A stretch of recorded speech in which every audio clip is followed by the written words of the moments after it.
ऊना में राष्ट्रीय बाल अधिकार संरक्षण आयोग ने अधिकारियों को हिमाचल को देश का प्रथम बाल मित्र बनाए जाने के लिए कार्य करने के निर्देश दिए हैं। एक बैठक के दौरान ये निर्देश देते हुए आयोग ने जिले में बाल संरक्षण और बाल अधिकारों के लिए किए जा रहे कार्यों की समीक्षा की। इस दौरान जिले में गुमशुदा बच्चों की तलाश में मिली 96% सफलता के लिए पुलिस विभाग की जमकर प्रशंसा भी हुई। राष्ट्रीय बाल अधिकार संरक्षण आयोग ने हिमाचल प्रदेश को देश का पहला बाल मित्र बनाने का लक्ष्य तय किए जाने का दावा किया है। ऊना में आयोग की बैठक के दौरान आयोग के सदस्यों ने इस लक्ष्य के दावे के साथ बाल संरक्षण और बाल अधिकार के लिए बेहतर कार्य किए जाने की बात कही। आयोग की टीम प्रदेश के विस्तृत दौरे के कार्यक्रम के तहत सोलन, शिमला, सिरमौर, कुल्लू, मंडी, बिलासपुर और हमीरपुर जिले के दौरे के बाद ऊना आई। इस टीम ने ऊना में बाल अधिकारों के संरक्षण की दिशा में किए गए कार्यों पर संतोष किया और इन्हें बेहतर बताया। टीम ने कोरोना महामारी के दौर में मानसिक रूप से प्रभावित हो रहे बच्चों की सहायता के लिए आयोग द्वारा नई पहल की जानकारी देते हुए बताया कि इसके तहत संवेदना नाम से टोल फ्री नंबर 1800-121-28330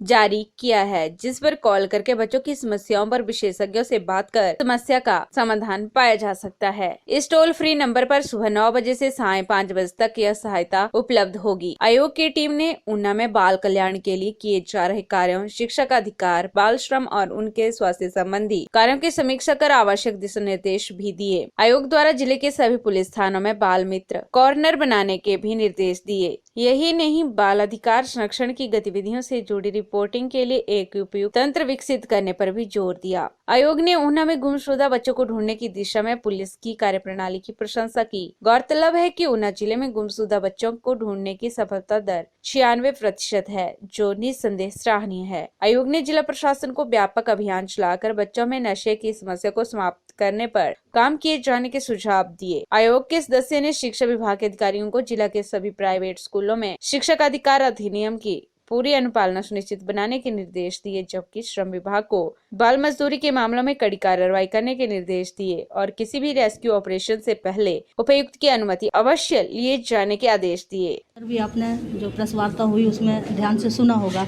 कि बाल श्रम की जो बात है वो लेबर इंस्पेक्टर अपने यहाँ हैं और उनको टाइम टू टाइम इंस्पेक्शन के लिए एक कार्य दिया होता है और वो इंस्पेक्शन करते हैं। जैसे अभी हमीरपुर की बात करें, अभी इससे पहले हमीरपुर में लेबर इंस्पेक्टर से पूछा गया कि कितने बच्चे बाल श्रम करते हुए पाए गए, तो उन्होंने कहा कि मैंने 69 जो है वो इंस्पेक्शन किया, लेकिन कोई भी बच्चा बाल मजदूरी करते नहीं पाया गया है।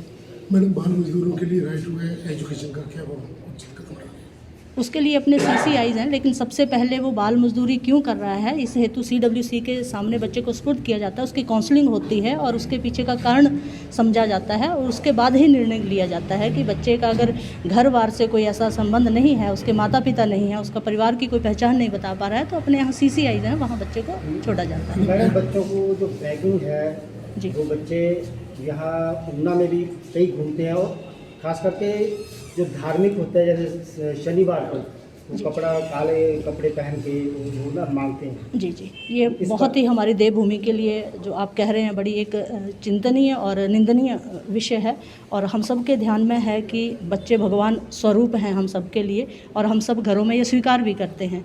और जो अंदर प्रेस वार्ता में आपने सुना कि इसके लिए विभाग भी प्रयासरत हैं, सरकारें भी प्रयासरत हैं, योजनाएँ भी हैं, व्यवस्थाएँ भी हैं, लेकिन उसमें जब तक जन समाज का सहयोग नहीं रहेगा, क्योंकि हमने भावनावश उनको कुछ देना नहीं है, उनके पीछे का कारण जानना है कि बैगिंग कर रहे हैं तो क्यों कर रहे हैं, पारिवारिक स्थिति क्या है, सामाजिक दायित्व हम सब निभाएंगे और हम सब एक जागरूक नागरिक की तरह रहेंगे तो इन बच्चों के लिए सारी व्यवस्थाएं हैं। कोई भी कारण हो, अगर माता पिता उनका पालन पोषण नहीं कर पाते हैं तो अपने यहाँ सरकार वो व्यवस्था करेगी, लेकिन वहाँ तक वो बात पहुँचानी पड़ेगी और उसके लिए सबका सहयोग अपेक्षित है।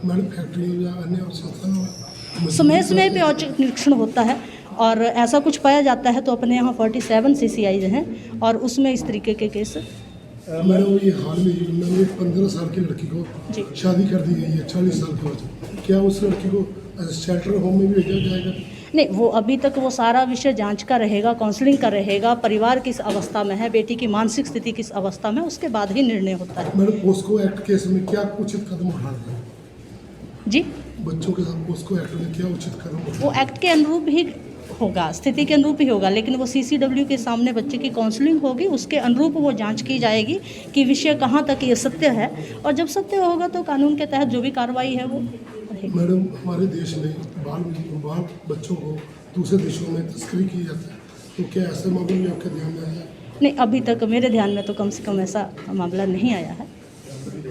PL TV के लिए ऊना से रोहित शर्मा की रिपोर्ट।